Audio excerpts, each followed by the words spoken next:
नमस्कार, आप देख रहे हैं भारतीय न्यूज 24 और मैं हूं भारतीय न्यूज 24 के लिए देवेंद्र सिंह घाघरे। जैसा कि आप देख रहे हैं कि आज पूरे विश्व के अंदर लॉकडाउन और कोरोना महामारी ने जिस तरह से पूरे विश्व को अपने जद में जकड़ा हुआ है, ऐसे लगता है कि मनुष्य के पैरों में बेड़ियां डाल दी हैं। भारतवर्ष की अगर हम बात करें, अपने प्रधानमंत्री मोदी जी की बात करें, तो आपने देखा कि 24 मार्च को पूरे भारतवर्ष को लॉकडाउन कर दिया गया।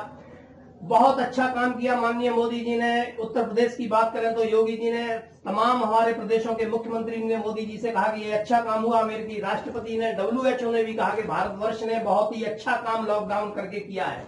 लेकिन सवाल जनता के सामने एक बहुत बड़ा यक्ष प्रश्न है कि लॉकडाउन करने से पहले उन करोड़ों मजदूरों के बारे में जो बिहार से चलकर मुंबई गए, जो बिहार से चलकर दिल्ली गए, कलकत्ता गए, वो करोड़ों मजदूर जो प्रवासी भारतीय हैं, उनके बारे में लॉकडाउन करने से पहले माननीय मोदी जी ने, प्रधानमंत्री ने अगर एक बार अपनी कैबिनेट के साथ बैठक कर ली होती तो आज ये दुर्दशा जो देखने को मिल रही है, हो सकता है जो वीडियो और फोटो हम आपको दिखाएं वो आपको विचलित कर सकते हैं। बहुत ही जो है दर्दनीय फोटो और वीडियो है। हमने देखा कि एक बच्चा माँ की गोद में है, माँ के सर पर जो है बोझे की गठरी रखी हुई है, पीछे जो है बैग टंगा हुआ है, उसमें कुछ पानी की व्यवस्था है। ऐसे फोटो और वीडियो हम आपको दिखाएंगे भारतीय न्यूज 24 के उन तमाम दर्शकों को जो लॉकडाउन में अपने घरों में कैद हैं।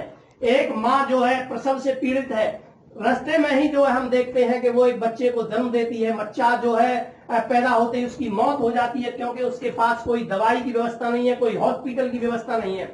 मान लिया हमने कि सरकार ने, माननीय मोदी जी ने, यह अच्छा फैसला किया लॉकडाउन करके, लेकिन सवाल फिर आपके सामने उठता है। हमारे तमाम जो लाखों भारतीय न्यूज 24 के दर्शक देख रहे हैं, हम आपको बताना चाहते हैं कि ये जिम्मेदारी, ये लायबिलिटी किसकी थी? अगर सरकार ने कोई आदेश पारित कर दिया कि जो व्यक्ति जहां है वहीं रहेगा, तो हमने देखा कि उन गरीब मजदूरों को उनके मकान मालिकों ने किराए के लिए प्रताड़ना दी।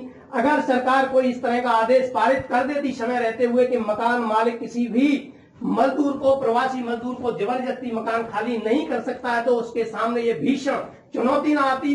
उसको न तो जो है राशन की व्यवस्था की गई, न पानी की व्यवस्था की गई, न दवा की व्यवस्था की। हमने देखा कि लाखों मजदूर, चाहे वो दिल्ली का निजामुद्दीन बस अड्डा रहा हो, चाहे मुंबई की घटना हो, कोई भी इसके लिए दोषी हो, किसी ने भी अफवाह फैलाई हो, लेकिन सरकार की भी ये बहुत बड़ी जिम्मेदारी थी। उस जिले की जिलाधिकारी की बहुत बड़ी जिम्मेदारी थी। अगर कोई अच्छा काम होता है तो आप देखते हो कि सारे, चाहे वो डीएम हो, चाहे कमिश्नर हो, चाहे स्वास्थ्य विभाग की टीम हो, श्रेय लेने के लिए सभी लोग आगे आ जाते हैं, फोटो खिंचाने के लिए, माला पहनने के लिए सभी लोग आगे आते हैं। लेकिन जैसा कि हमने देखा है कि आगरा शहर में जो है राम बारात निकलती है, जनकपुरी सजती है, लाखों लोगों की भीड़ वहां इकट्ठी होती है। ऐसी ही भीड़ हमने जो है मथुरा से लेकर आगरा तक, आगरा के अंतर्राष्ट्रीय बस अड्डे पर देखी है। तमाम एक के ऊपर एक लोग जो है चढ़े हुए थे, उनके लिए न रोटी की व्यवस्था, न पानी की व्यवस्था, न दवाई की व्यवस्था।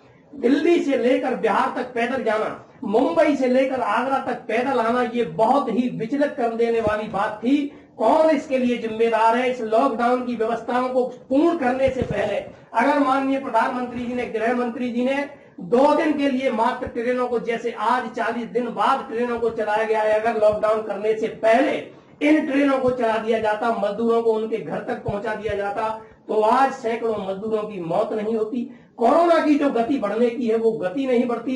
जैसा कि बिहार से खबर आई कि 150 मजदूर मुंबई से बिहार गए, 150 मजदूर कोरोना पॉजिटिव पाए गए।